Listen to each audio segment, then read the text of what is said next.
یا بنی اسرائیل اذکروا نعمتی التی انعمت علیکم واوفوا بعہدی اوف بعہدکم وایای فارہبون۔ بنی اسرائیل، چونکہ یہ لفظ پہلی مرتبہ قرآن مجید میں آ رہا ہے تو یہاں تھوڑی سی وضاحت کرنی ہوگی۔ ابن جو عربی میں بیٹے کے لیے آتا ہے ابن، اس میں جو شروع کا حمزہ ہے یہ در حقیقت اضافی ہے، اصل لفظ جو ہے بے نون پر مشتمل، اسی لیے اس کی جمع سالم آتی ہے بنون۔ قرآن مجید میں المال والبنون زینۃ الحیات الدنیا، تو یہ جو اس کی جمع سالم ہے وہ در حقیقت بنون ہے، اور پھر اس کی حالت نسبی اور حالت جری بنین ہوگا، اور جب یہ مضاف بن جائے گا تو اس کا وہ نون گر جائے گا، تو اے بنی اسرائیل، اے اسرائیل کی اولاد، لفظی ترجمہ ہوگا اے اسرائیل کے بیٹوں، لیکن یہ کہ مراد اولاد ہے، اس میں برسبیل تغلیب اگرچہ خطاب مردوں سے ہو رہا ہے جیسے کہ قرآن مجید میں اکثر و بیشتر ہے، لیکن یہ کہ اس میں خواتین بھی شامل ہیں۔ تو یا بنی اسرائیل، اے اسرائیل کے بیٹوں، اسرائیل سے مراد کیا ہے؟ اس پر اتفاق ہے، اجماع ہے، حضرت یعقوب کا یہ لقب ہے،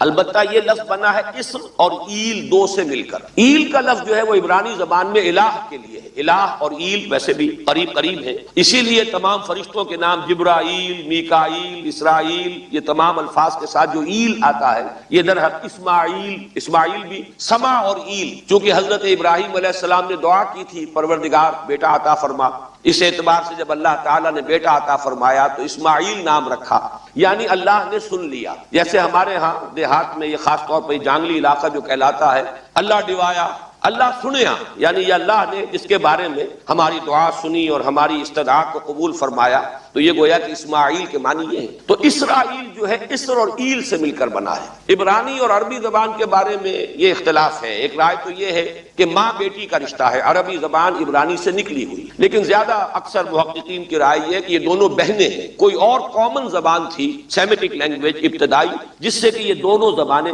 پھر وجود میں آئی ہیں، گویا کہ ان کے درمیان رشتہ جو ہے وہ بہنیں ہونے کا ہے، ماں اور بیٹی کا نہیں ہے، لیکن ظاہر بات ہے کہ مشابہت اور ان کے اندر جو ہے قرب جو ہے اور مناسبت وہ بہت نمایاں ہے۔ اسر کے دو ترجمے کیے ہیں، یہودی علماء تو اس پر بہت زیادہ جزم کے ساتھ قائم ہے کہ اسر سے مراد ہے بطن، یعنی رجل عظیم، جواں مرد، بہت باہمت انسان، اس لیے کہ ان کے ہاں یہ عقیدہ ہے اور بڑی تحریف جو ہوئی ہے تورات میں، اس میں ایسی باتیں بھی ہیں۔ حضرت یعقوب کی جو مدح کی گئی ہے اس میں اس حد تک مبالغہ ہے کہ حضرت یعقوب کی اللہ تعالیٰ کے ساتھ کشتی ہوئی اور اللہ کو پچھاڑ لیا حضرت یعقوب نے، تو معلوم یہ ہوا کہ یہ تو بڑے بہادر اور بہت جری انسان، اس اعتبار سے وہ بطل اور رجل کا ترجمہ کرتے ہیں اسر کا، لیکن یہ کہ صحیح ترجمہ جو ہے وہ اسر کا ہے بندہ، عبد، اس لیے کہ عربی کا لفظ جو بنا ہے اسیر، اسیری، کوئی کسی کا غلام ہے، اسیر، اسی سے لفظ اسرہ بنا ہے، اسرہ ہے کنبہ، کنبہ بھی آپس میں جڑا ہوا ہوتا ہے، ان کے بندھن ہوتے ہیں دوستی کے، محبت کے،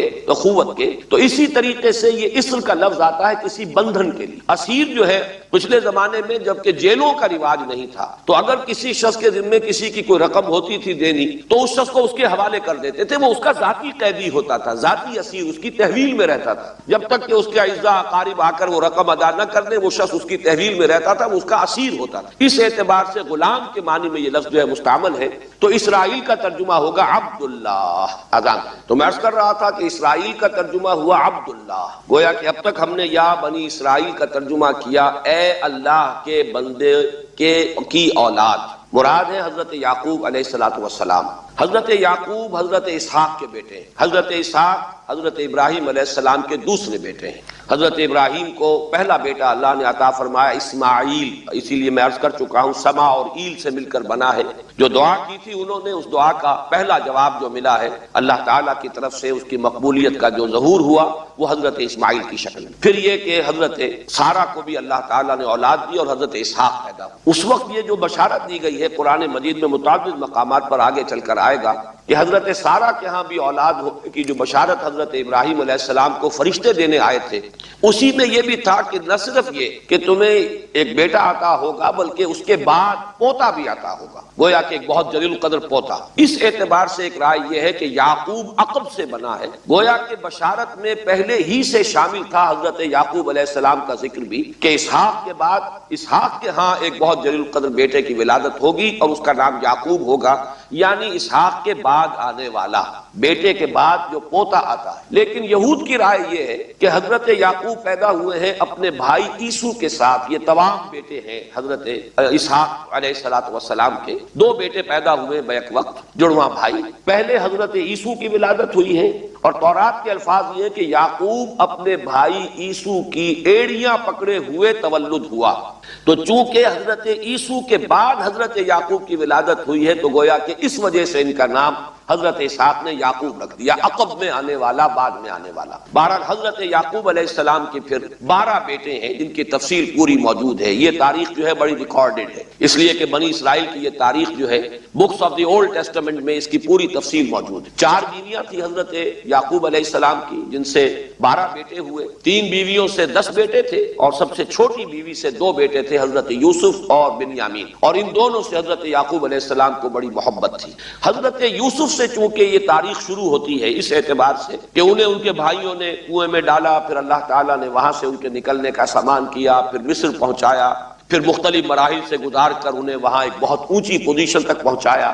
تو حضرت یوسف علیہ السلام سے اس اعتبار سے ان کی تاریخ شروع ہوتی ہے. 1906 قبل مسیح میں حضرت یوسف علیہ السلام کی پیدائش ہے، جہاں تک صحیح اندازہ کیا جا سکا ہے. یوں سمجھئے کہ آج سے تقریباً 4000 سال قبل یہ حضرت یوسف کی پیدائش ہے. اور حضرت یوسف پڑ پوتے ہیں حضرت ابراہیم کے. ان میں اگر آپ 200-250 سال کا اور اضافہ کریں تو آج سے کوئی 4,2500 سال قبل کی شخصیت بنتے ہیں حضرت ابراہیم علیہ السلام. حضرت یوسف کے زمانے میں پھر جیسے کہ وہ تفصیل سورہ یوسف میں آئے گی، یہ پورا خاندان آ کر کنعان میں تھے، لیکن وہاں سے آ کر مصر میں آباد ہو گئے. مصر میں ان کا بڑا اعزاز ہوا، اکرام ہوا.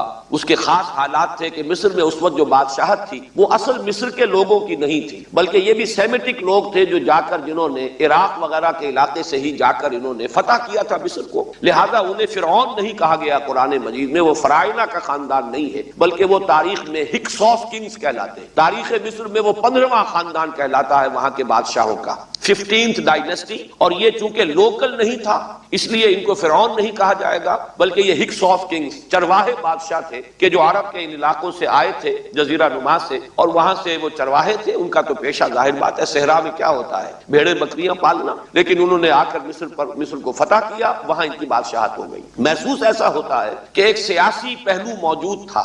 وہ جو بادشاہ مصر نے جس طریقے سے اعزاز کیا ہے حضرت یوسف علیہ السلام کا، پھر جو اختیار دیا، جو اقتدار دیا، جو ان کو حیثیت دی، پھر انہیں اجازت دی کہ اپنے پورے خاندان کو بلا لیں، اور پھر مصر کا بہترین جو زرخیز ترین علاقہ تھا وہ انہیں عطا کر دیا کہ یہاں آباد ہو جاؤ. جشن کا علاقہ، یا گوشن بھی کہتے ہیں، جشن بھی کہتے ہیں.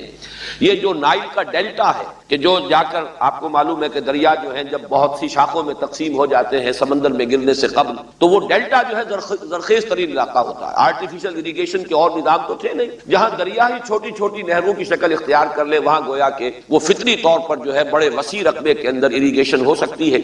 تو اس ڈیلٹا کے علاقے میں بہترین علاقہ ان کو دیا گیا، وہاں آباد ہو جاؤ. وہاں یہ رہے ہیں گویا کہ پیرزادوں کی حیثیت. ابھی ان کے پاس کوئی شریعت نہیں، ابھی کوئی کتاب نہیں ملی، ابھی صرف یہ ایک خاندان ہے، حضرت ابراہیم کی نسل کا ایک خاندان. اس لیے کہ حضرت ابراہیم کی نسل میں حضرت اسماعیل کی نسل ہے کہ جو عرب میں آباد ہو چکی، ان کی نسل میں پھر حضرت اسحاق کے بیٹوں میں سے بھی عیسو کی نسل وہ اور جگہ پر آباد ہو چکی. اس اعتبار سے یوں نہ سمجھیے کہ نسل ابراہیم صرف ان پر مشتمل ہے. اسی طرح بنی قطورہ تیسری جو آپ کی اہلیہ تھی ان کی اولاد بھی، تو گویا کہ یہ بہت وسیع حلقہ ہے جو اولاد ابراہیم کا ہے. تو اولاد ابراہیم میں سے ایک شاخ ہے جو آ کر، یعنی حضرت یعقوب کے 12 بیٹے اور حضرت یعقوب بھی آ کر یہاں آباد ہو گئے، اور یہاں پھر یہ کچھ عرصے تک تقریباً 100-150 برس تک تو بڑے عیش میں رہے. یہ تقریباً یوں سمجھیے کہ 1850 قبل مسیح میں ان کا داخلہ ہوا ہے مصر کے اندر، اور وہاں پر 150 برس جو ہیں انہوں نے بڑے عیش میں گزارے ہیں. یہ پیرزادے تھے اس لیے کہ بادشاہ معتقد ہو چکا تھا حضرت یوسف علیہ السلام کا. اگرچہ یہ تو ثابت نہیں ہوتا کہ وہ ایمان لایا ہو حضرت یوسف علیہ السلام پر، اس کا کوئی ثبوت نہیں، لیکن معتقد تھا. اور ان کی نیکی کا، پارسائی کا، شرافت کا، ذہانت کا، صلاحیتوں کا اعتراف پوری قوم کو تھا. جس طریقے سے کہ انہوں نے اس ملک کی جو نیا ہے اس کو جس طرح پار لگایا ہے، وہ شدید ترین قحط کا جو ایک دور آیا اس میں سے، اور جتنا بہترین انتظام کیا اس کی بنا پر ان کی صلاحیتوں کے سب معترف تھے. تو وہ 130 برس کی عمر میں غالباً ان کا انتقال ہوا ہے، اور 80 برس تک انہوں نے مصر پر گویا کہ جو سب سے زیادہ با اختیار شخص وہاں تھا بادشاہ کے بعد، بادشاہ اپنی جگہ پر تھا لیکن یہ کہ جو بادشاہ کے بعد سب سے زیادہ بااختیار شخصیت تھی وہ حضرت یوسف کی تھی، 80 برس اس عرصے میں، اور پھر یہ 150 برس جو میں نے عرض کیا ہے کہ اس میں یہ خوب پھلے پھولے، ان کی اولاد جو ہے وہ کثرت کے ساتھ پھیلی، لیکن اس کے بعد وہاں پھر ایک انقلاب آیا۔ اس انقلاب کو آپ کہیں گے جیسے کہ مختلف ممالک میں آتا ہے، اب سنز آف دی سوائل جو اس ملک کے رہنے والے تھے، اصل آبادی قبطیوں کی، انہوں نے بغاوت کی اور ہکسوس کنگز کو نکال دیا، وہ خاندان ختم ہو۔ جب وہ چلے گئے تو جو ہکسوس کنگز کے یہ گویا کہ بہت ہی منظور نظر تھے اور یہ مراعات یافتہ طبقہ تھا بنی اسرائیل کا، حضرت یعقوب کی اولاد کا، اب ان پر عتاب شروع ہوا، اب ان کا زوال آیا۔ تو یوں سمجھیے کہ تقریباً 400 برس اس کے بعد ان کے بڑی ہی شدت کے اور بڑی سخت غلامی کے رفتہ رفتہ اس میں شدت پیدا ہوتی گئی ہے، لیکن یہ ہے کہ یہ 400 برس اس لیے کہ پھر 1300 قبل مسیح میں 550 برس بعد پھر ان کا ایکسوڈس ہوا ہے مصر سے، جب حضرت موسیٰ علیہ السلام کو اللہ تعالیٰ نے مبعوث فرمایا، پھر حضرت موسیٰ علیہ السلام ان کی نجات کا ذریعہ بنے، اور پھر مصر سے لے کر وہ انہیں نکلے ہیں، معجزانہ انداز میں ہی سمندر کو پھاڑ کر ان کے لیے اللہ نے راستہ بنایا ہے، قدم قدم پر معجزوں سے ان کی تائید کی ہے، کھانے پینے کے لیے صحرائے تیہ میں کچھ نہیں تھا تو من و سلوہ دیا ہے، پانی پینے کے لیے نہیں تھا تو ایک ضرب سے چٹان میں سے 12 چشمے جو ہے اللہ تعالیٰ نے بہا دیے کہ 12 قبیلے ہیں آپس میں لڑے نہ، کہیں پانی پینے پلانے پہ جھگڑا اور کہیں گھوڑا آگے بڑھانے پہ جھگڑا، قبائلی زندگی میں یہ بڑا سینسیٹیو ایشو ہوتا ہے، لہذا قد علم کل اناس مشربہم، ہر قبیلے کے لیے ایک گھاٹ معین ہو گیا، تمہارا چشمہ یہ ہے، تمہارا چشمہ یہ ہے، ایک ضرب سے 12 چشمے پھوٹ گئے۔ پھر انہیں وہاں کوہ طور کے قریب پڑاؤ ڈال کر ان کو وہاں چھوڑ کر حضرت موسیٰ علیہ السلام جو ہے اللہ تعالیٰ کی طلبی پر کوہ طور پر گئے ہیں، وہاں تورات عطا ہوئی۔ تو تورات کے عطا کیے جانے کے بعد اب سمجھیے کہ اب ان کی حیثیت ایک امت کی بن گئی، کتاب پر امت کی تشکیل، یہ امت مسلمہ قرآن مجید کی بنیاد پر امت، جب یہ کتاب دی گئی ہے اس کی بنیاد پر ایک شریعت دی گئی ہے، کتاب دی گئی ہے، کتاب ہدایت ہے، تو اس نے امت کی شکل اختیار کی۔ یہی وجہ ہے کہ لفظ امت جو ہے قرآن مجید میں صرف مکی صورتوں کے اندر، مدنی صورتوں میں استعمال ہوا ہے۔ کنتم خیر امت اخرجت للناس، سورہ آل عمران، کذالک جعلناکم امۃ وسطا لتکونوا شہداء علی الناس ویکون الرسول علیکم شہیدا، یہ سورہ بقرہ میں آگے چل کر آ جائے گا۔ تو اصل میں جیسے تشکیل امت جو ہوئی ہے وہ در حقیقت مدنی دور میں آ کر ہوئی ہے جبکہ شریعت عطا کی جا رہی ہے۔ اسی طریقے سے یہ ایک خاندان تھا، حضرت ابراہیم کی نسل کی ایک شاخ، اس نے امت کی حیثیت اختیار کی ہے جبکہ صحرائے تیہ میں جب ان کا قیام تھا اور اس صحرائے سینا میں، اور وہاں پر پھر حضرت موسیٰ علیہ السلام کو تورات دی گئی اور شریعت دی گئی، تب سے یہ امت ہے، اور یہ ہے 1300 قبل مسیح، 610 عیسوی میں، اب سمجھیے 1300 وہ جمع کیجئے، 610 یہ جمع کیجئے، 1910 برس بعد پھر حضور صلی اللہ علیہ وسلم پر قرآن مجید کی وحی کا آغاز ہوا، اور 622 میں حضور نے ہجرت فرمائی، اور اس کے بھی کوئی 2 سال یا 1 سال کے بعد جو ہے یہ آیات نازل ہو رہی ہیں جو ہم اس وقت پڑھ رہے ہیں۔ تو یہ سارا جو ہے تاریخی پس منظر ذہن میں رکھیے کہ یہ تقریباً 2000 برس کی تاریخ جو ہے ان کی بحیثیت امت، ویسے تو ان کی تاریخ اگر شروع کریں گے بنی اسرائیل تو حضرت یعقوب سے شروع ہونی چاہیے اور وہ اس سے زیادہ ہو جائے گی طویل، لیکن در حقیقت امت کی حیثیت سے ان کی تاریخ 2000 برس کی شمار ہوگی کہ 1300 قبل مسیح میں جب ہجرت کی ہے حضرت موسیٰ علیہ السلام نے اپنی قوم کو لے کر مصر سے، اور جب صحرائے سینا میں آئے ہیں، سینائی پیننسولا میں، اور پھر کتاب ملی ہے، تورات عطا کی گئی، شریعت عطا کی گئی، تب سے اس کا امت کی حیثیت سے آغاز ہوا۔ ایک بات اور نوٹ کر لیجئے، ان کو امت مسلمہ کیوں نہیں کہا گیا؟ اس کے لیے اس کا ایک سبب ہے۔ در حقیقت امت مسلمہ کا لفظ یا خیر امت یا امت کا لفظ جو ہے اس موجودہ امت کے لیے اس لیے استعمال کیا گیا ہے کہ یہ امت کسی ایک نسل پر مشتمل نہیں، یہ امیین اس کے نیوکلیس ہے، لیکن یہ کہ ہر نسل کے لوگ اس میں آ کر شامل ہوئے ہیں، ہر قوم جو ہے اس میں آ گئی ہے، اس لیے اس کا نام جو ہے وہ صفاتی ہے، امت مسلمہ۔ لیکن چونکہ یہ سابقہ امت مسلمہ ایک ہی نسل پر مشتمل ہے، حضور صلی اللہ علیہ وسلم سے پہلے کسی نبی اور کسی رسول کی بعثت اس کی قوم سے باہر نہیں ہوئی، کسی ایک خاص قوم کی طرف بعثت ہوئی ہے، کسی خاص علاقے کی طرف بعثت ہوئی ہے۔ بعثت عمومی الی کافۃ الناس، یہ صرف محمد الرسول اللہ صلی اللہ علیہ وسلم کی امتیازی شان ہے، وما ارسلناک الا کافۃ للناس بشیرا ونذیرا۔ اس اعتبار سے ان کا جو ہے اس میں علم گویا کہ بنی اسرائیل ہی ہے کہ جو برقرار رہا ہے، اے اسرائیل کی اولاد۔ اگرچہ میں اس موضوع پہ تقریریں کر چکا ہوں لیکن آج پھر اس گفتگو کے حوالے سے بات چیزیں تازہ کرتا ہوں۔ اس وقت عالمی سطح پر یہودی جمع عیسائی بریکٹ میں کر دیجیے اور امریکہ جمع یورپ یہ بریکٹ میں کر دیجیے، ان کا اندر معاملہ کیا ہے؟ اصل جو ہے اس میں پیچھے مائنڈ ہے، ماسٹر مائنڈ، سازشی ذہن وہ یہود کا ہے، باقی عیسائی آلہ کار بن گئے ہیں۔ جو 100% آلہ کار ہے یہود کا وہ پروٹیسٹنٹس ہیں. پروٹیسٹنٹزم یہود ہی نے پیدا کرایا. یہود ہی نے یورپ کے اندر سود کا رواج شروع کروایا, ورنہ سود حرام تھا. وہاں پر بھی یوزری بھی اور کمرشل انٹرسٹ بھی دونوں حرام تھے. یہ یہودیوں نے کروایا. اور پھر پہلا بینک بنوایا ہے انگلستان کے اندر, بینک آف انگلینڈ. اور جو پوپ کے خلاف بغاوت کرائی تو پہلی بغاوت ہوئی انگلستان کے اندر, جو چرچ آف انگلینڈ علیحدہ ہو گیا پوپ سے, اور اسی کو یہودیوں نے قرار دیا یہ ہمارا ماڈرن اسرائیل ہے. یہ اسرائیل ہمیں دیا ہے گاڈ نے, یہ جو ہے برطانیہ.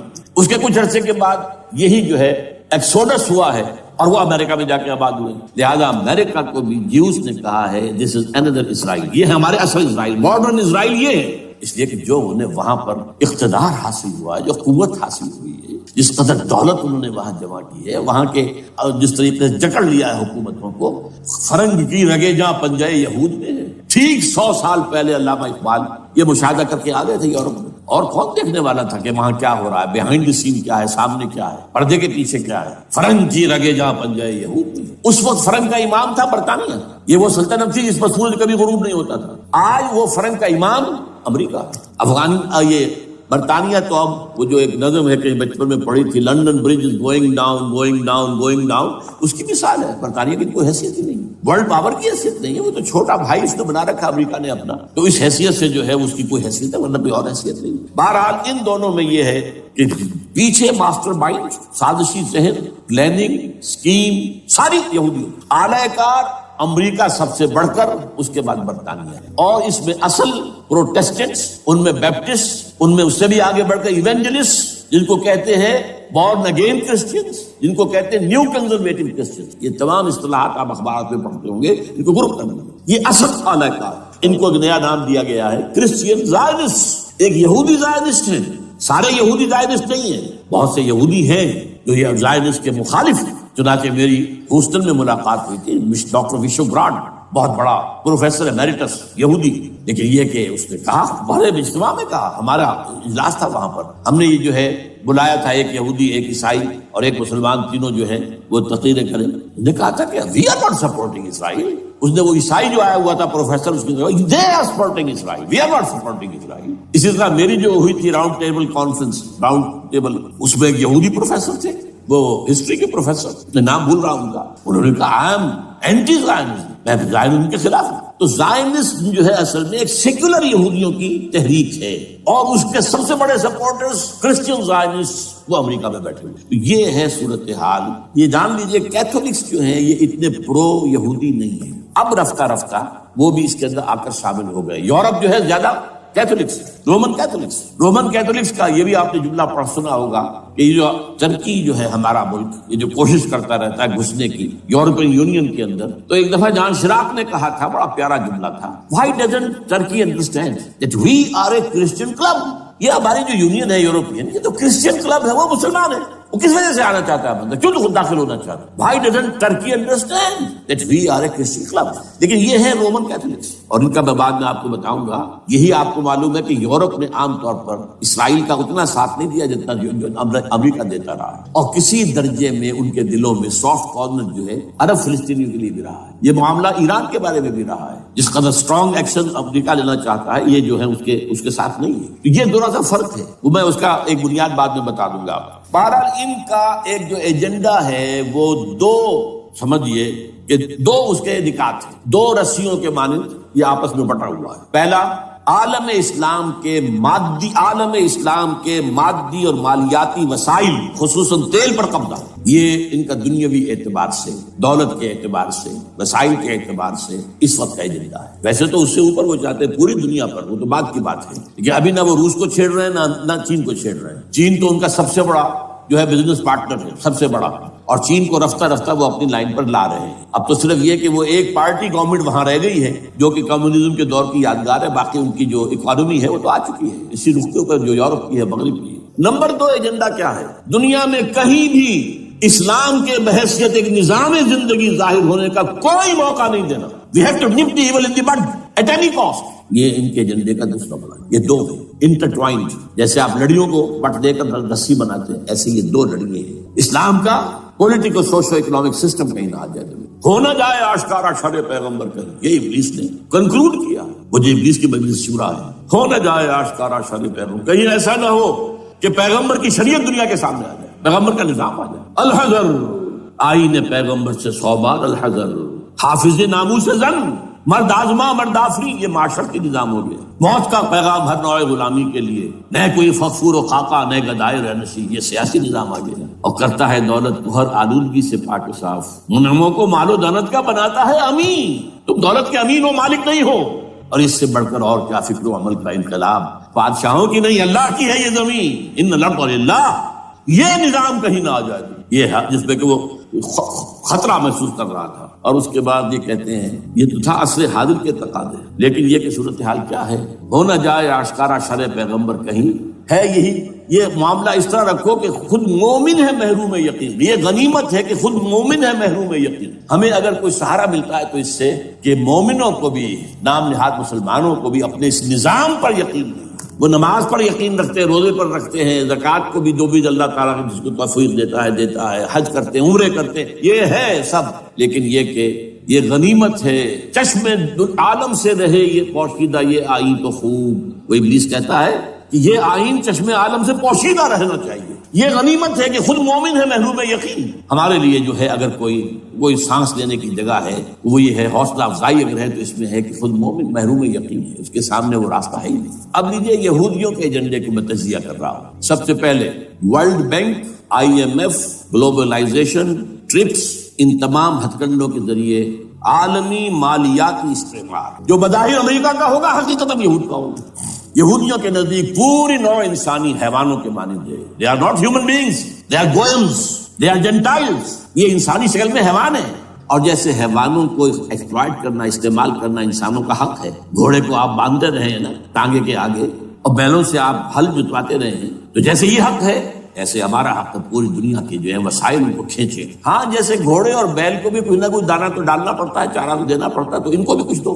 یہ پوری نوع انسانی ورکرز بن کر رہ جائے، حیوان بن جائیں، بالکل شہوت کے غلام بنا دو انہیں، اخلاقی اقدار کا بیڑا غرق کر دو، خاندانی نظام کو تہوبارہ کر لو. یہ باقاعدہ جو protocols of the elders of the Zion سب میں موجود ہے لکھا ہوا، جو 1897 میں انہوں نے پاس کیا اپنا پروگرام. بیسل سوئٹزرلینڈ کا ایک شہر ہے. Protocols of the elders of the Zion. ان کو حیوان بنا دو، بس حیوانوں سے کام لیتے رہو. ہاں ان کی کمائی کا کچھ حصہ ان کے لیے چھوڑ دو، وہ بھی زندہ رہیں، وہ بھی آخر کام کیسے کریں گے. اور اصل جو ہے ملائی کھینچ دو اپنے اس نظام کے ذریعے سے. World bank, IMF، stock exchange, TRIPS, globalization, اس کے ذریعے سے عالمی مالیاتی استعمار. نمبر 2 ایک ہے ان کا ایجنڈا، یہ تو عالمی ہے. دوسرا ایجنڈا کیا ہے؟ وہ لوکل ہے. وہ کیا ہے؟ گریٹر اسرائیل کا قیام، جس میں مصر کا سارا زرخیز علاقہ شامل ہوگا، جو ڈیلٹا کا علاقہ کہلاتا ہے، جہاں کے اس وقت کے بادشاہ نے، حضرت یوسف علیہ السلام کے زمانے کے بادشاہ نے، وہ فرعونہ کے خاندان میں سے نہیں تھا، وہ عرب تھا. عربوں ہی سے کسی وقت کوئی قوم آئی تھی جو کہ مصر پر قابض ہو گئی. اس نے حضرت یوسف کے خاندان کو لا کے وہاں آباد کیا. بہترین جشن کا علاقہ کہلاتا ہے، بہترین. وہ کہتے ہیں ہمارا ہے، ہم رہے وہاں پر کئی سو برس تک رہے. عراق ہمارا ہے، وہاں ہمیں قید میں رکھا گیا، نبوکدنضر لے گیا تھا. عرب کا شمالی حصہ جو ہمارا ہے، وہاں خیبر میں یہودی قلعے تھے، اور وہاں مدینے کے اندر جو ہے 3 قبیلے یہودی تھے جنہیں محمد نے صلی اللہ علیہ وسلم نے وہاں سے نکال پار کیا تھا. جارڈن یہ ترکی کا بھی کچھ حصہ ہمارا ہے. باقی پورا لبنان اور پورا فلسطین، یہ سب اس کے اوپر بنے گا ایک greater Israel. This is there local agenda. اور اس کے لیے ضروری ہے ایک بہت بڑی جنگ. ایسے آسانی سے نہیں ہو جائے گا. آرمگیڈون، جس کو حضور نے فرمایا الملحمۃ العظمیٰ، الملحمۃ الکبریٰ، بہت بڑی جنگ، جس کی خوفناکی اور تباہناکی کا اندازہ اس سے کیجیے. حضور فرماتے ہیں کہ اگر ایک باپ کے 100 بیٹے یا ایک دادا کے 100 پوتے ہوں گے تو ان میں سے 99 ختم ہو جائیں گے، ایک بچے گا. اور ایک جگہ فرماتے ہیں اتنی اموات ہوں گی، اتنی لاشیں ہوں گی کہ ایک نفاست پسند پرندہ جو ہے، جو گندگی پہ نہیں اترنا چاہتا. ایک تو ہے یہ کوے، چیلیں، گدھ، وہ تو گندگی ہی کی تلاش میں ہے مردار کھانے کے لیے، وہ تو لاشوں کو نوچ رہے ہوں گے. وہ پرندہ جو ہے نفاست پسند پرندہ، وہ نہیں اتر سکے گا، اڑتا اڑتا چلا جائے گا، لیکن لاشوں کا سلسلہ ختم نہیں ہوگا، یہاں تک کہ تھک ہار کر لاشوں پر گر جائے گا. یہ دور نہیں ہے، اس لیے کہ اس پر متفق ہیں یہودی بھی اور عیسائی. پروٹسٹنٹس عیسائی اس کے اوپر پوری طرح متفق ہیں. آرمگیڈون، جسے آپ 3rd ورلڈ وار کہہ لیں، الملحمۃ العظمیٰ کہہ لیں، الملحمۃ الکبریٰ کہہ لیں، حضور کے الفاظ میں یہ آئے گا. اس کے نتیجے میں گریٹر اسرائیل بنے گا. نمبر 3 پھر بنے گا 3rd ٹیمپل، جو ٹائٹس نے گرا دیا تھا 70 میں، سن 70 عیسوی، جسے گرے ہوئے کتنا عرصہ ہو گیا؟ 2008. اندازہ کر لیجیے 1800 کتنے برس ہو چکے. وہ دوبارہ بنائیں گے 3rd ٹیمپل، اور اس کے لیے مسجد اقصیٰ کو گرائیں گے اور ڈوم آف دی راک، قبۃ الصخرہ وہاں لا کر پھر اس میں کنگ ڈیونز تھرون لا کے رکھا جائے گا. یہ بھی میرے علم میں پہلی مرتبہ اسی ٹرمپٹ کی سارے سے آیا. وہ کیا ہے؟ حضرت داؤد کا. آج سے کتنے ہزار سال پہلے کی بات ہے, اندازہ کیجیے. 1000 قبل مسیح, اور یہ اب 2000 ہو گیا, اسی 3000 برس تو ہو گئے. وہ کیا تھا؟ ایک پتھر تھا جس پر بٹھا کر حضرت داؤد کی تاج پوشی کی گئی. پھر اسی پر حضرت سلیمان کی تاج پوشی, اسی پر ان کے بادشاہ آتے رہے, تاج پوشی ہوتی رہی. ٹائٹس نے جب گرایا ہے سن 70 عیسوی میں, یروشلم کو برباد کیا, 1,33,000 یہودی ایک دن میں قتل کیے, ایک دن میں, باقی نکال دیا, بھاگ جایا یہاں سے. اس کو کہتے ہیں diaspora, that started in 70 AD.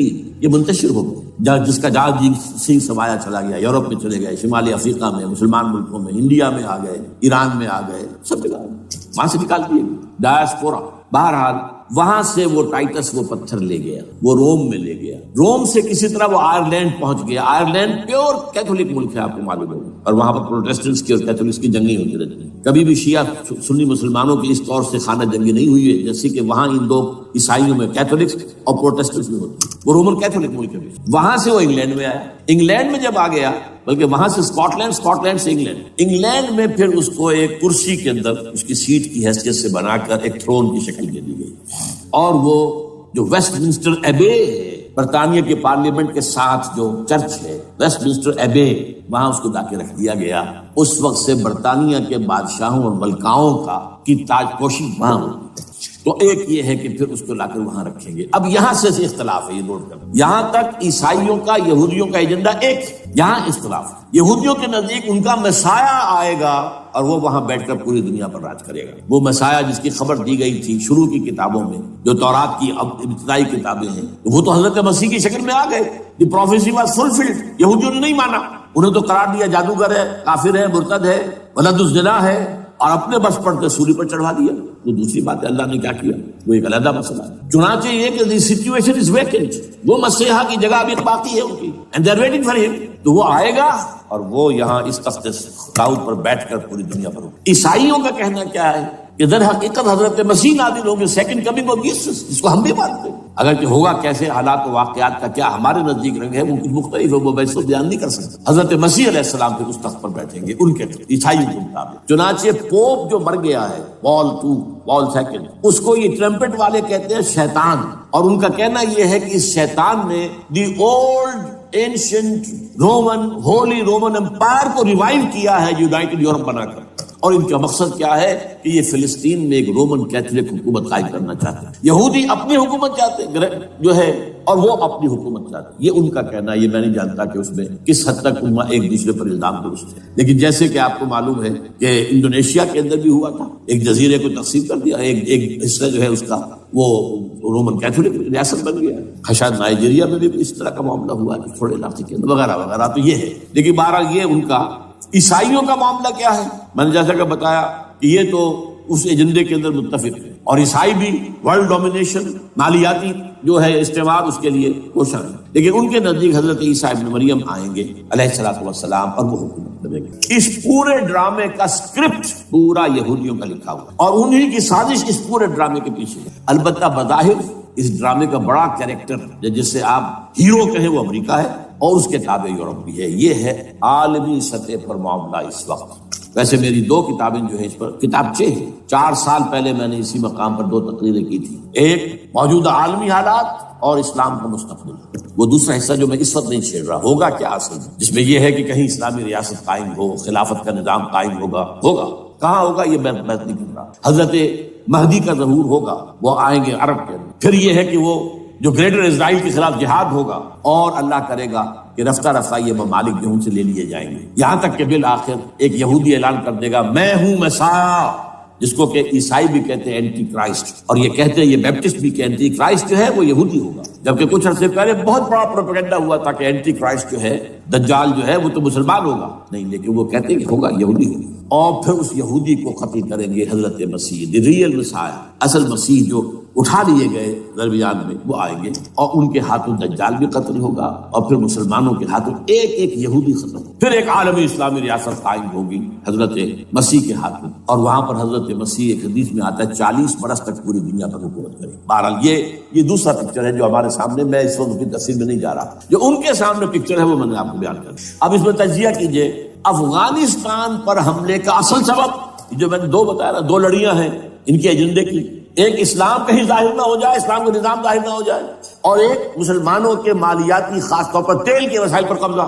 اب افغانستان میں کیا ہوا ہے، یہ سارا معاملہ تھا اسلام کا راستہ روکنے کے لیے کہ یہاں تو اسلام ایک شکل دکھا رہا ہے اپنی، اور اگر انہیں موقع مل گیا تو یہ تو ایک ایسی ویلفیئر اسٹیٹ قائم کر دیں گے، زکوٰۃ کا نظام قائم ہو جائے گا تو اعلیٰ ترین ویلفیئر اسٹیٹ قائم ہو جائے گی، اور اگر یہاں پر جو ہے یہ ساری سزائیں نافذ ہو گئی، معاشرہ کرائم فری ہو جائے گا، لوگوں میں محبت ہوگی، مساوات ہوگی، اور یہ کہ عام لوگوں کے لیے ویلفیئر ہوگا، اور یہ سامنے نظام آ گیا تو پھر ہمارا یہ نظام کیپیٹلزم یہ کہاں رہے گا، اس کو تو منہ چھپانے کی جگہ نہیں ملے گی۔ لہذا افغانستان پر حملے کا اصل موٹیو یہ ہے۔ البتہ یہ ساتھ ہی یہ بھی تھا کہ افغانستان کے راستے سے سینٹرل ایشین سٹیٹس جو ہیں ان سے پائپ لائنیں لا کر اور وہ پھر کہیں گوادر کے آس پاس سمندر تک لائے جائے تاکہ ہم وہاں کے جو ہے ڈرین کر سکیں جو تیل اور گیس کے ذخائر ہیں سینٹرل ایشین سٹیٹس کے اندر جو مسلمان سٹیٹس ہیں، تو اس کے لیے راستہ جو ہے وہ لینا چاہتے تھے افغانستان سے۔ اب وہ جہاں تک افغانستان کا تعلق ہے وہ تو ان کے قبضے میں ہے، جب چاہیں کر لیں۔ اب پاکستان کا معاملہ جو تھا وہ جیسا کہ میں نے کہا کہ اس کا راستہ وہ رک گیا جبکہ انہیں واپس جانا پڑ گیا، لیکن انہوں نے افغانستان میں کوشش کی طالبان کے زمانے میں۔ یونیکول جو ہے ان کی سب سے بڑی جو ہے کمپنی ہے، اس نے مذاکرات کیے، وہ دیکھ کر حیران رہ گئے کہ یہ ان پڑھ، یہ ملے ملاٹے جو ہیں یہ تو بڑے ٹف بارگینر ہیں۔ اس طریقے سے پاؤں جما کر طالبان نے جو ان کے ساتھ مذاکرات کیے ہیں اور ان سے اپنی شرطیں پیش کی ہیں کہ وہ گھبرا کر بھاگ گئے۔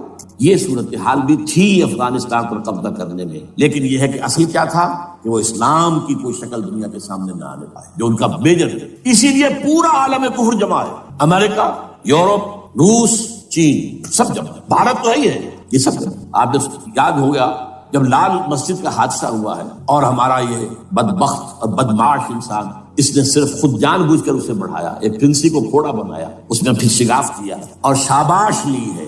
امریکہ سے شاباش آ گئی، نیٹو سے شاباش آ گئی، رشیا سے شاباش آ گئی، چائنا سے شاباش آ گئی۔ وہ چونکہ محسوس کر رہا تھا کہ اندرون ملک تو میری اب کشتی ڈگمگا رہی ہے، ڈاواڈول ہے، I have to have more support from outside اور for that I have to do it۔ کہ دیکھو میرے عین قلب میں پاکستان کے یہ پھوڑا نکل آیا تھا، یہ بنیاد پرستی کا اور یہ شدت پسندی کا اور یہ تنگ نظری کا اور یہ فلاں کا اور یہ دہشت گردی کا، اور میں نے دیکھو کیسے اس میں چیرا دیا، کتنے لوگوں کو ختم کر دیا۔ اچھا اس میں یہ بھی ذہن میں رکھیے کہ افغانستان کے بارے میں یہودیوں کے علم میں ہے کہ حضور کی حدیث کیا ہے۔ حضور کی حدیث ہے یخرج من خراسان رایات سود، خراسان کے علاقے سے کالے جھنڈے لے کر فوجیں چلیں گی، لا یردھا شیء، کوئی طاقت ان کو رخ نہیں موڑ سکے گی، حتی تنصب بإیلیا، یہاں تک کہ وہ آ کے بیت المقدس میں جھنڈے گاڑ دیے جائیں۔ دے نو اٹ، یہ جان لیجیے یہ لوگ پڑھے لکھے لوگ ہیں۔ میں آپ کو ایک واقعہ سناتا ہوں، جب 1967 میں یہودیوں کو فتح ہوئی بہت بڑی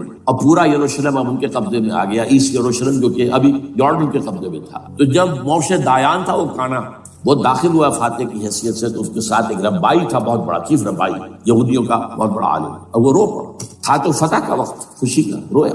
سو this is the beginning of the end, یہ الفاظ آئے اخبارات میں، گویا کہ اب یہ آخری ڈرامہ جو ہے شروع ہو گیا ہے۔ وہ آخری ڈرامہ انہیں معلوم ہے ان کی تباہی پر ختم ہونا ہے۔ اس میں حضرت مسیح کے نزول کے بعد یہ ٹرمپٹ والا بھی لکھتا ہے کہ 80% یہودی قتل ہو جائے گا، اور میں سمجھتا ہوں کہ 20% اگر صحیح ہے اس کی بات، تو وہ ہوں گے جو اب حضرت مسیح پر ایمان لے آئے گا، باقی 80% اپنے اس کفر پر اڑے رہیں گے اور قتل ہو۔ اسی طرح حضور کی ایک حدیث ہے کہ جب یہودیوں کا قتل عام ہو رہا ہوگا، اگر مسلمان قتل کریں گے تو اگر کسی درخت کے پیچھے یہودی چھپا ہوگا تو درخت پکارے گا، اے مسلمان، ہاں عبداللہ آؤ ادھر، یہ میرے پیچھے یہودی چھپا ہوا، قتل کرو اسے۔ کسی پتھر کے پیچھے چھپے گا تو پتھر بولے گا، سوائے ایک درخت غرقد کے، کہ غرقد یہودیوں کے درخت سے وہ پناہ دے گا، اور آج اسرائیل میں سب سے بڑی پلانٹیشن غرقد کی ہے، ڈینوئٹ۔ اسی لیے افغانستان، خراسان، یہ افغانستان کا ہارٹ ہے افغانستان، اور یہ بھی جان لیجئے ہمارا جو مالاکنڈ سے اوپر کا علاقہ ہے یہ بھی خراسان کا حصہ، اولڈ خراسان، جیسے گریٹر خراسان کہا جاتا ہے ہسٹری میں۔ ایک میں نے ایرانی سے پوچھا تھا اس کے بارے میں، تو اس نے کہا خراسان ہمارا ایک صوبہ ہے۔ میں نے کہا وہ تو مجھے معلوم ہے، جس کا دارالخلافہ مشہد ہے اور یہ ان کا مقدس شہر ہے، وہ تو اسے مکے کی طرح سمجھتے ہیں۔ بہرحال میں نے کہا میں پوچھ رہا ہوں پرانا خراسان بزرگ، تو خراسان بزرگ کا انہوں نے بتایا پورا افغانستان اس میں شامل، اور پھر یہ اسٹیٹس جو ہیں سینٹرل ایشین اسٹیٹس اور ایران کا ایک حصہ اور پاکستان کا ایک حصہ، یہ جو مالاکنڈ کہلاتا ہے۔ اور یہ بڑی معنی خیز بات ہے کہ وہی مالاکنڈ سے تحریک چلی ہے جو اصل تحریک ہے طالبان پاکستان، وہ سوات سے چلی۔ بہرحال اس وجہ سے اس پہلو سے یہ جو ہے افغانستان پر حملے کا سب سے بڑا سبب وہ تھا. دوسرا جو تھا وہ یہ کہ ان کو جو پائپ لائن لے کے آنی تھی اس کے لیے، لیکن وہ ظاہر بات ہے کہ اس میں جو ہے جو طالبان نے وہ ان کی چکمے میں نہیں آئے. اس پر ایک کتاب ہے کہ جو انگریزی میں ہے عابد اللہ جان کی، Afghanistan the genesis of the last crusade. Afghanistan سے آخری صلیبی جنگ کا سلسلہ شروع ہو رہا ہے. بہت جو ہے چشم کشا ہے، معلومات افزا ہے، انگریزی میں ہے. اچھا، عراق میں معاملہ برعکس تھا. عراق میں تیل کا معاملہ بھی تھا تو صرف امریکہ کا تھا. جو یورپ ہے وہ زیادہ تر کیسپین کے ایریا کے تیل کی طرف نگاہیں رکھتا ہے. یہ جو ہے یہ اصل میں سارا جو ہے یہ امریکہ کا معاملہ ہے. اور دوسری طرف یہ کہ یہاں کو مذہبی سلسلہ نہیں تھا، حالانکہ تھا، وہ یہودیوں کا تھا. وہ کیا تھا؟ Extension, first step towards the establishment of greater Israel. یہ بات اچھی طرح سمجھ. یہاں پہ تیل کا معاملہ بھی میں نے کہا تھا نا، دو لڑیاں ہیں جو چل رہی ہیں. تیل کا معاملہ یہاں خاص طور پر عراق کے اندر زیادہ، افغانستان میں بہت کم. لیکن یہ کہ یہاں پر بھی جو اصل ہے بیہائنڈ دی سین، جو اصل چیز کیا ہے کہ گریٹر اسرائیل کے قیام کی طرف پہلا قدم. میں یاد دلاتا ہوں آپ کو کہ فرسٹ گلف وار ہوئی تھی جس میں عراق کا بھرکس نکال دیا گیا. اس کے اختتام پر کہا تھا شوارز کرافٹ، جو ان کا کمانڈر ان چیف تھا الائڈ فورسز، اس نے صاف کہا تھا، مجھے آج تک ایک لفظ یاد ہے، we fought this war for the protection of Israel. اور اب جو ابھی ہوا معاملہ، جب صدام گرا ہے، اس کا مجسمہ بھی گرا ہے، تو اس کے بعد وہ شخص، وہ بدبخت، وہ خبیث جو ابھی پڑا ہوا کومے میں، شیرون نے کہا تھا ان قریب عراق پر ہماری حکومت ہوگی. اور اس سے پہلے تو ہم صرف عراق میں سے یوفریٹس تک کا علاقہ مانگتے تھے، دریائے فرات تک کا. اب ہمارا مطالبہ یہ ہے کہ ہم تو در حقیقت دجلہ تک جائیں گے. دجلہ، تاکہ پورا کا پورا جو فرٹائل جو دوآبا ہے دجلہ اور فرات کے درمیان کا بہترین علاقہ، وہ سارا ہمارے پاس. اس سے آپ اندازہ کر لیجیے کہ یہ دونوں چیزیں جو ہیں دونوں جگہ موجود ہیں. وہاں مذہبی زیادہ ہے افغانستان کا، لہذا یہاں بہت بڑی جو ہے کولیشن بن گئی. عراق میں تو وہ کولیشن نہیں بن سکتی. یورپ بھی ساتھ نہیں آیا. America had to go it alone, اسے کرنا پڑا. زیادہ سے زیادہ کوئی ٹوکن آسٹریلیا کا کوئی ٹوکن معاملہ جو ہے وہ برطانیہ کا کچھ شاید ٹوکن ٹائپ جو ہے وہی یہ کامن ویلتھ پرانی جو ہے چلی آ رہی ہے، اس میں شاید کینیڈا کا. باقی تو کوئی. یہ جو آل ورلڈ کولیشن بنی تھی وہ افغانستان کے خلاف کیوں ہے؟ یہاں سے اسلام کی ریسرجنس کا اندیشہ ہے. یخرج من خراسان رایات سود لا يردها شیء حتی تنصب بإیلیا. حضور کے زمانے میں ایلیا جو ہے وہ کن کے قبضے میں تھا؟ عیسائی. اس کے بعد ہمارے قبضے میں آیا، لیکن پھر کروسیڈرز نے ہم سے لے لیا تھا اور 88 برس وہ عیسائیوں کے پاس میں، 1099 عیسوی سے لے کر 1187 تک. اب پھر یہود کا قبضہ ہے. پہلے عیسائیوں کا تھا، اب یہود کا. اب ان سے لینا واپس. پہلی مرتبہ بھی عرب نہیں لے سکے تھے، کھونے والے عرب تھے. واپس لینے والا کرد تھا، صلاح الدین ایوبی رحمۃ اللہ. اب بھی کھونے والے عرب ہیں. مصر اور شام اور اردن تینوں کا مقابلہ کیا اس نے، اسرائیل نے، اور قبضہ کیا پورے ویسٹ بینک پر، گولان ہائٹس پر، سینائی پیننسولا پر، اور یہ کھو دیا ہم نے اپنے ہاتھ سے. اور اب بھی عربوں میں تو کوئی دم نہیں ہے، کوئی جان نہیں. ان کو عیاشیوں نے، دولت مندی نے بالکل تباہ و برباد کھوکھلا کر کے رکھ دیا. بہرحال یہ جو چیزیں میں نے آپ کو بتائی ہیں یہ تو وہ پلانز ہیں جو سب شیاطین جن و انس کے پروگرام ہیں. وہ جیسے کہ کبھی کہا تھا خمینی صاحب نے، شیطان بزرگ، دی گریٹسٹ سیٹن، امریکہ. اصل میں امریکہ اور اس کے پیچھے حقیقت میں یہود، سامنے امریکہ پیچھے یہود. بالفعل کیا ہوگا یہ تو پھر اللہ ہی جانتا ہے کیا ہوگا. وَمَكَرُوا وَمَكَرَ اللَّهُ. کافر اپنی چالیں چلتے ہیں، اللہ اپنی چال چلتے ہیں. اور سَنَسْتَدْرِجُهُم مِّنْ حَيْثُ لَا يَعْلَمُونَ وَأُمْلِي لَهُمْ إِنَّ كَيْدِي مَتِينٌ. اے نبی آپ گھبرائیں نہیں، ہم ان کافروں کو رفتہ رفتہ وہاں سے لے آئیں گے جہاں سے آپ کو بھی، جہاں انہیں احساس تک نہیں ہوگا کہ یہ تو گرفت میں آ رہے ہیں، ٹریپ ہو رہے ہیں. اور ابھی ذرا میں انہیں ڈھیل دے رہا ہوں. میں املی لہم ان قیدی متین، میری چال بہت مضبوط. وہ اللہ کیا کرے گا وہ میں نے آپ کو بتایا، جھلک دکھا دی ہے. انشاءاللہ اسی علاقے میں پاکستان اور افغانستان، اور اس کا ہارٹ ہوگا یہ پشتونستان، سرحد اور مشرقی افغانستان مل کر پشتونستان. پشتون اسی مشرقی اس میں پاکستان کا مغربی صوبہ ہے، شمال مغربی سرحدی صوبہ. یہ ہارٹ اور پھر پاکستان اور افغانستان انشاءاللہ یہی ہوگا. اور پھر یہ کہ یہاں سے فوجیں جائیں گی جو حضرت مہدی کی حکومت جمائیں گی عرب کے اندر. عربوں میں جان نہیں ہے کہ وہ مہدی کی حکومت کو جما سکے. یخرج ناس من المشرق یعطون للمہدی یعنی سلطانی. مشرق کی طرف کے کسی ملک سے فوجیں آئیں گی جو مہدی کی حکومت قائم کرے. اربوں میں دم نہیں۔ بہرحال ہوگا کیا وہ میں نے کہا کہ یہ تو اللہ کے ہاتھ میں ہے۔ اب یہ کہ کرنا کیا چاہیے، یہ ہے میری تقریر کا آخری حصہ۔ دیکھیے ذوالفقار مرزا نے جو کچھ کہا اور سید قائم علی شاہ، میں خوشائند سمجھتا ہوں کہ طالبانائزیشن اور ہے، اسلامائزیشن اور ہے، ٹھیک ہے، چلیے آواز مکے اور مدینے۔ طالبانائزیشن کے اندر کچھ بغیر تعلیم یافتہ، کچھ جذباتی، اس طرح کے لوگ بھی ہیں جن میں انتہا پسندی بھی ہے، جیسے کہ میں پہلے بیان کر چکا، افغانستان میں ہوا ہے، افغانستان کے اندر بھی رفتہ رفتہ وہ اپنی چیزوں سے نکل رہے تھے، نکل جاتا ہے، لیکن موقع نہیں دیا گیا، نبتی ایول اتنی بات ختم کر دیا گیا۔ اسی طرح ہمارے سرحدی صوبے میں جیسا کہ میں بتایا 3 قوتیں برسرکار ہیں، who knows it؟ کون کیا کرے؟ لیکن بہرحال یہ کہ پہلی بات یہ، اسلام اور پاکستان لازم و ملزوم ہیں۔ یہاں اسلام آئے گا تو یہ ملک رہے گا، نہیں آئے گا تو ختم ہو جائے گا، اس میں کوئی شک نہیں۔ میری 2 کتابیں پڑھ لیجیے اگر اللہ توفیق دے، ہمت دے۔ اسلام اور پاکستان، یہ سن 67-68 کی تحریریں میری ہیں۔ جینیسس آف پاکستان کیا تھا، how Pakistan came into existence. پھر یہ کہ میں نے استحکام پاکستان کے نام سے سن 85 کے اندر کتاب لکھی، یہ دونوں کتابیں پڑھی ہیں۔ پاکستان کا کوئی جواز نہیں اگر یہاں اسلام نہ آئے، اور واقعتاً ہم جواز کھو چکے ہیں، تو اللہ تعالیٰ ہمیں مہلت دے رہا ہے۔ لیکن اب یہ سمجھ لیجیے یہ اللہ تعالیٰ کی طرف سے ایک خاص مہلت ہے، اور شاید آخری مہلت ہے جو ہمیں مل رہی ہے۔ یہاں اسلامائزیشن نہ ہوا تو یہ ملک نہیں رہے گا۔ میں یہاں آپ کو ایک شعر سنا دوں، ہے تو ایک ایسی شخصیت کا جو کچھ کنٹروورشل بھی ہو گئی، بعد میں بدنام بھی ہو گئی۔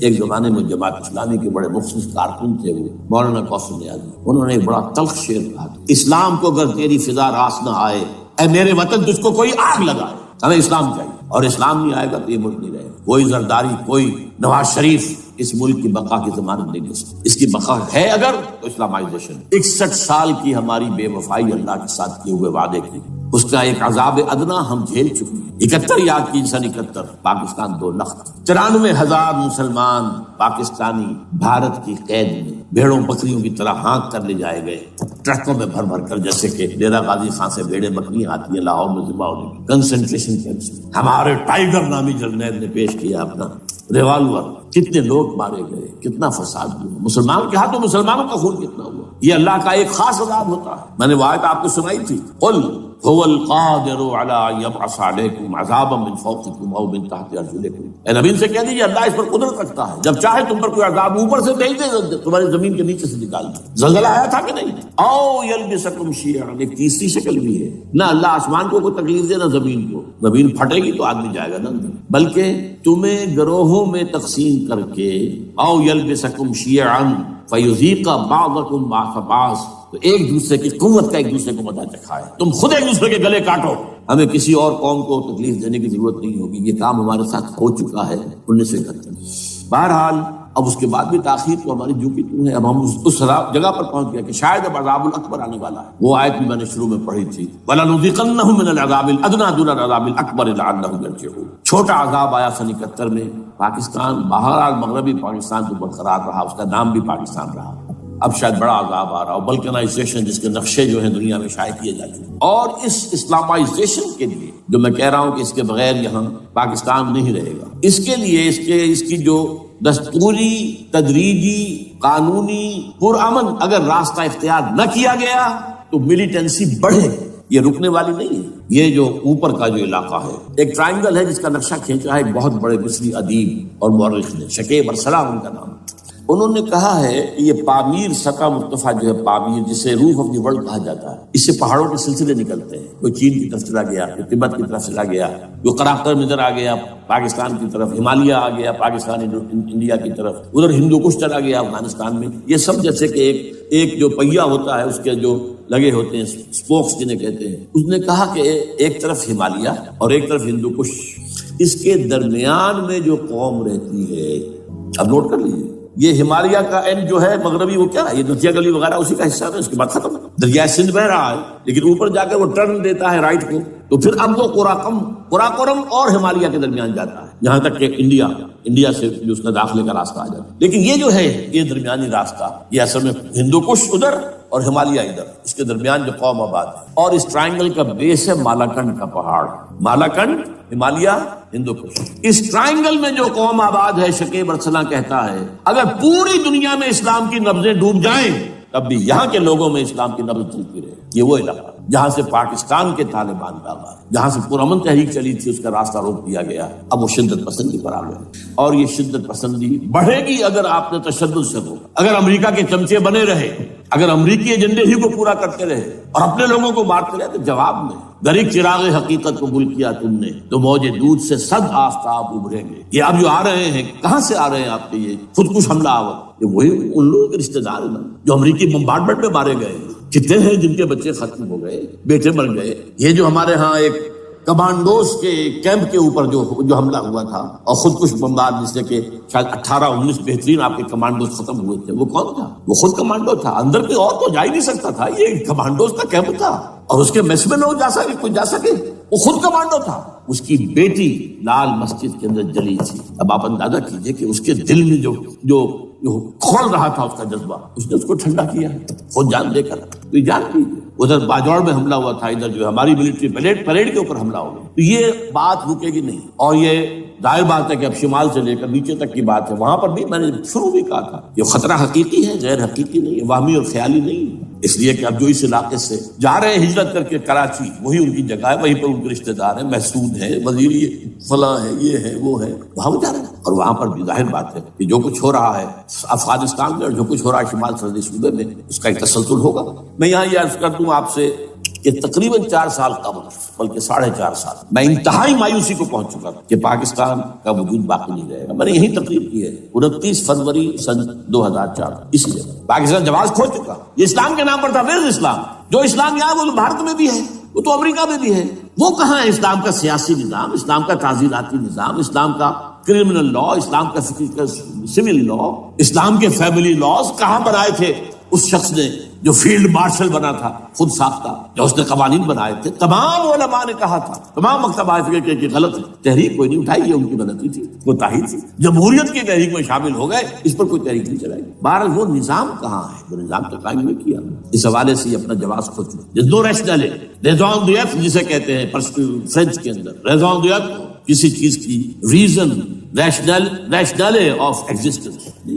اس کے بعد یہ ہے کہ پچھلے سال سے کچھ مایوسی میں کمی ہوئی۔ Number 1، chief justice of Pakistan Iftikhar Muhammad Chaudhry کے اندر ہمت اللہ نے دی، وہ کھڑا ہو گیا۔ جرنیلوں کے جم گھٹے کے اندر ایک سویلین آدمی جو ہے جس درجے کا مرعوب ہو سکتا ہے، آپ اس کا اندازہ کریں۔ اور اس کے بعد اسپونٹینیس موومنٹ وہ کلا انہومی شے، سوچ نہیں سکتے ہم۔ یہ موومنٹ جو ہے یہ کوئی اسٹریٹ ارچنز کی چلائی ہوئی نہیں ہے، یہ ہمارے ہاں کے گاموں ماجوں کی نہیں ہے، بلکہ یہ تو پڑھے لکھے لوگ، وکیل، کالے کوٹ، کالی ٹائیاں پینٹ، یہ جو سختیاں جھیلی ہیں، ابھی تک وہ تحریک چل رہی ہے۔ اگر سے ظاہر بات ہے وقت گزرنے کے ساتھ ساتھ اس کی وہ تیزی اور تندی میں تو کمی آئی اور حکومت کو موقع ملا ان کے اندر کوئی رفت پیدا کرنے کا، لیکن بہرحال ان دونوں چیزوں سے میری مایوسی میں قدرے کمی۔ اب دوسری بات وہ تھی 18 فروری کے الیکشن کا پرامن طور پر منعقد ہوئی۔ میں یہ سمجھتا تھا کہ جو اس کے اندر دخل اندازی ہے، رگنگ ہوئے، کیسے ممکن ہے پاکستان میں الیکشن ہو اور رگنگ نہ ہو؟ پھر تحریک چلے ہی چلے، کیونکہ تحریک تو چل رہی ہے پہلے سے، صرف اس کے اوپر تیل اور ڈالنا ہے نا،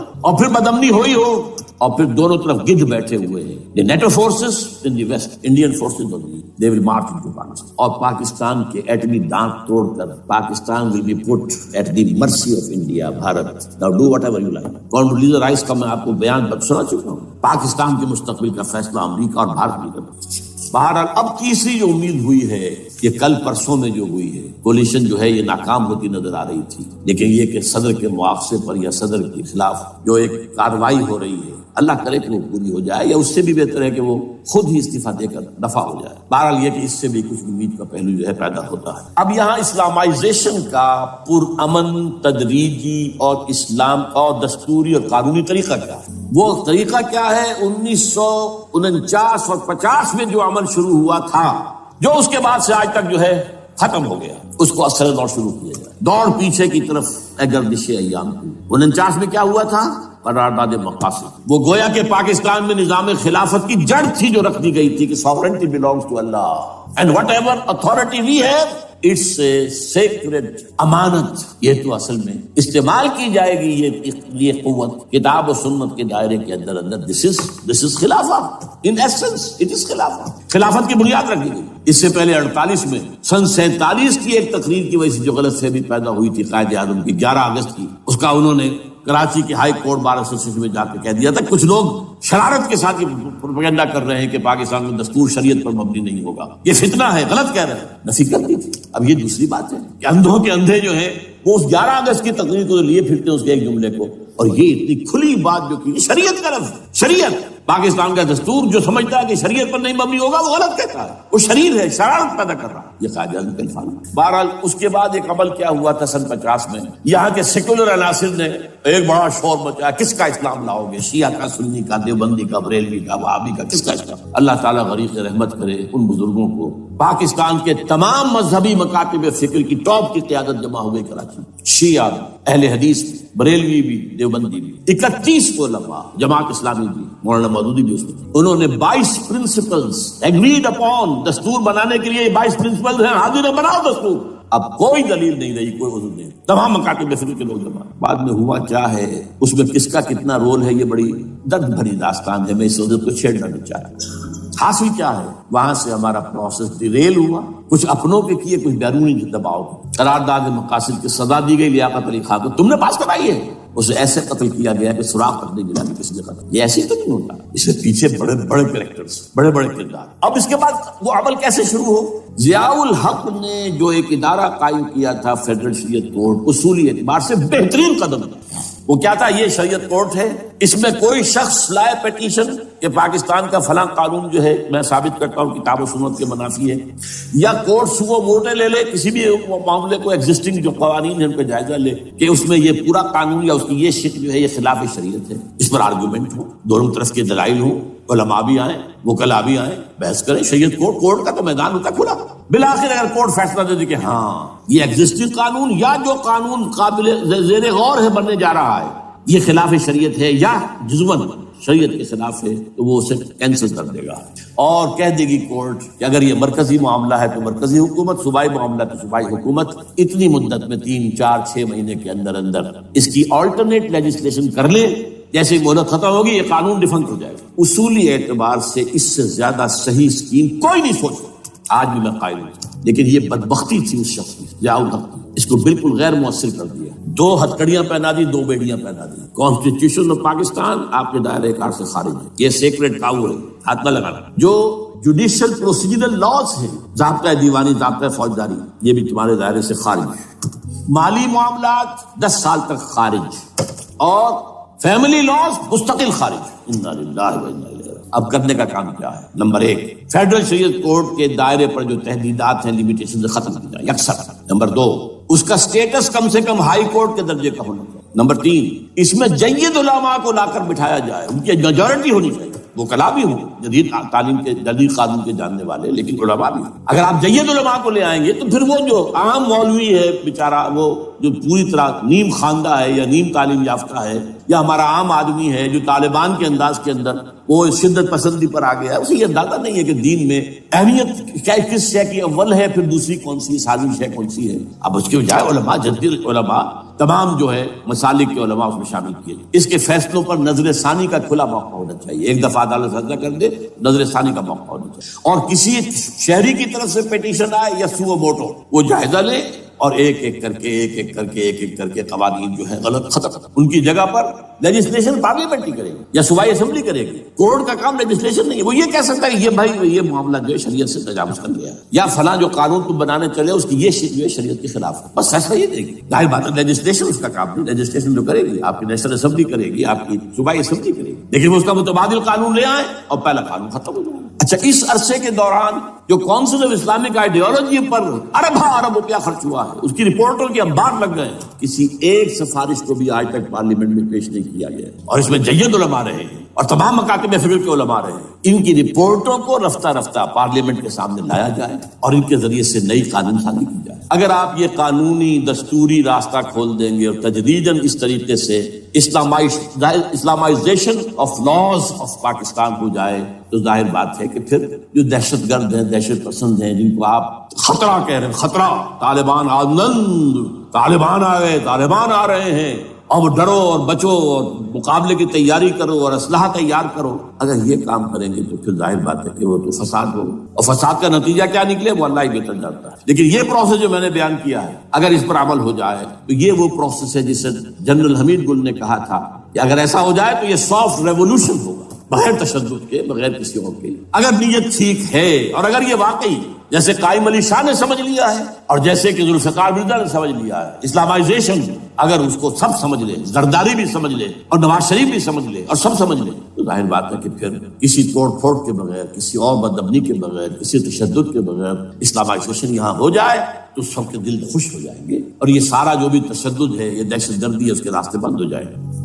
اگر ایسا نہیں کرتے تو غیر تعلیم یافتہ یا نیم تعلیم یافتہ جن کو کوئی پورا تصور نہیں ہے، نہ دنیا کے حالات کا علم ہے، نہ شریعت کے جو اصل مصادر اور منابع ہیں، اصل سورسز ان تک رسائی ہے، بس کچھ چیزیں سن رکھی ہیں، یہ تو معلوم ہے انہیں کہ داڑھی رکھنی ہے سنت ہے، لیکن یہ کہ یہ فرض تو نہیں ہے بھائی، پھر اس کی کوئی خاص مقدار تو معین نہیں ہے، یہ تو کیا ویڈیوز ہیں، آڈیوز ہیں، ان میں گانے ہیں، اس میں آپ کو معلوم ہے کہ اوریانیت ہے، جو بھی ویڈیوز ہیں وہ تو ان کو جلائیں گے ان کی دکان میں۔ آپ تعلیم دے رہے ہیں لڑکیوں کو، وہ جانتے ہیں جو تعلیم آپ دینا چاہتے ہیں، آپ تو ڈانس کو کی تعلیم کو بھی وہاں پر نافذ کر رہے ہیں، آپ نے تو تعلیم کا شعبہ ہی دے دیا اسماعیلیوں کے ہاتھ میں، لہٰذا ان کا تو رد عمل ہوئے۔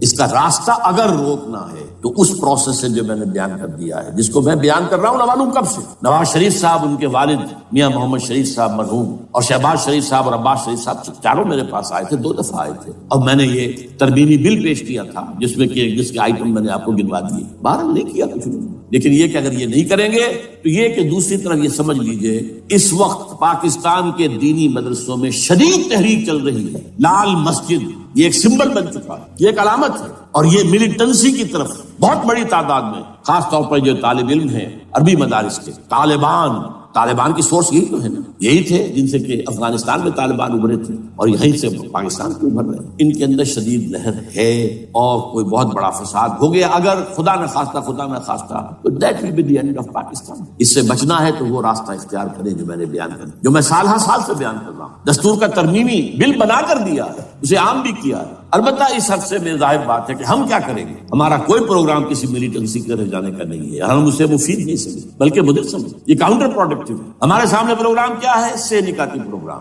بڑے پیمانے پر دعوت ایمان بذریعہ قرآن، نمبر 1۔ میری تمام سرگزشت کھوئے ہوئوں کو جستجو، میری سرگزشت جو ہے 50 سال سے اسی میں ہے، قرآن کو پڑھنا، پڑھانا، سیکھنا، سکھانا، عام کرنا، اور الحمدللہ ایک بڑی ٹیم تیار کر دی ہے میں نے اللہ کے فضل سے، جو یہ کام کر رہے ہیں، دعوت ایمان بذریعہ قرآن، اور جو ایمان واقعتاً لے آئیں جس کا ثبوت ہوگا شریعت پر عمل، جس چیز پر عمل کیا جا سکتا اور نہیں کرتے تو آپ مجرم۔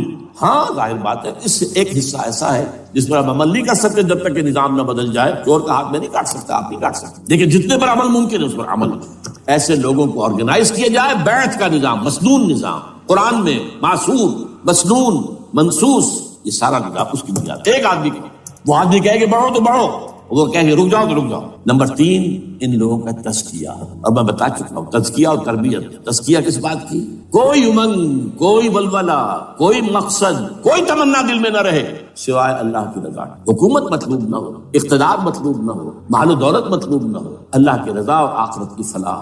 ہر تمنا دل سے رخصت ہو گئی، حضرت مجنون کا مصرع، اب تو آجا، اب تو خلوت ہو گئی، اے اللہ تو آجا میرے دل میں، میرے دل سے ہر تمنا نکل چکی ہے، خلوت ہے۔ اور تربیت کس کی؟ کہ تیاری ہو جائے اس بات کی کہ تن من دھن سب لگا دیں، جان بھی دے دیں گے جب موقع آئے۔ چوتھا کیا کہ جب تک یہ تعداد کافی نہ ہو، یہ نہیں ہے کہ 150 آدمی لے کر کسی ایک جگہ پر کسی لال مسجد کو ہم مرکز بنا کر بیٹھ جائیں، نعرہ لگا دیں، گیر جماعت، اور وہ بھی معتدل تعداد پہ، وہ جب تک نہیں ہوتی تو ہم یہی 3 کام کریں گے، دعوت ایمان بذریعہ قرآن، تنظیم بذریعہ بیعت، مسنون بیعت، تزکیہ اور تربیت کرتے رہیں گے، بانشہ درویشی در ساز دمادم دن، یہی کام کرتے رہو، نو ملیٹنسی، نو الیکشنز۔ لیکن جب تعداد کافی ہو گئی تو ایک منظم اور پرامن مطالباتی اور احتجاجی تحریک، توڑ پھوڑ نہیں، گھراؤ جلاؤ نہیں، جیسے گاندھی نے شروع کی تھی، نمک بناؤ تحریک، سول ڈسوبیڈینس، لیکن کسی نے کوئی توڑ پھوڑ نہیں کی تھی۔ اپنے سر ان کے پھوٹے ہیں بڑے سے بڑے لیڈروں کے، مولانا ابوالکلام آزاد اور پنڈت جواہر لال نہرو کے سر پھٹے، ہزار لوگ جیلوں میں گئے، انہوں نے کسی کو کچھ نہیں کیا. اسی کا نقشہ ایرانیوں نے دکھایا, 20,000 سے لے کر 30,000 تک جانیں دے دی, ہتھیار اٹھائے, اس لیے کہ ہتھیار بھی استعمال کرو گے تو اوپر جو حکومتیں ہیں ان کے پاس تو بے تحاشا فوج ہے, ان کے پاس ٹینک ہے, ان کے پاس ہوائی جہاز ہیں, ہیلی کاپٹرز ہیں, گن شپ ہیلی کاپٹرز ہیں, کیا نہیں ہے. پرامن منظم مطالباتی اور احتجاجی تحریک. اللہ کرے کہ ہمیں اس کے لیے جو مہلت درکار ہے وہ مل جائے. ہمیں معلوم نہیں کہ کہیں وہ مہلت ختم ہی نہ ہو رہی ہے, لیکن اگر ہم آخری سانس تک اس کام میں لگے رہیں گے تو انشاءاللہ اللہ تعالیٰ کے ہاں ہم معذور قرار پائیں گے. اللہ تعالیٰ جو ہے ہمیں درگزر ہم سے فرمائے گا کہ جو کچھ میں کر سکتا تھا اللہ میں کرتا, آخری دم تک. اگر یہ ہے تو اپنی تو کامیابی ہے, باقی کیا ہوتا ہے ملک کا میں کچھ نہیں کہہ سکتا, اللہ بہتر جانتا. اقول قولی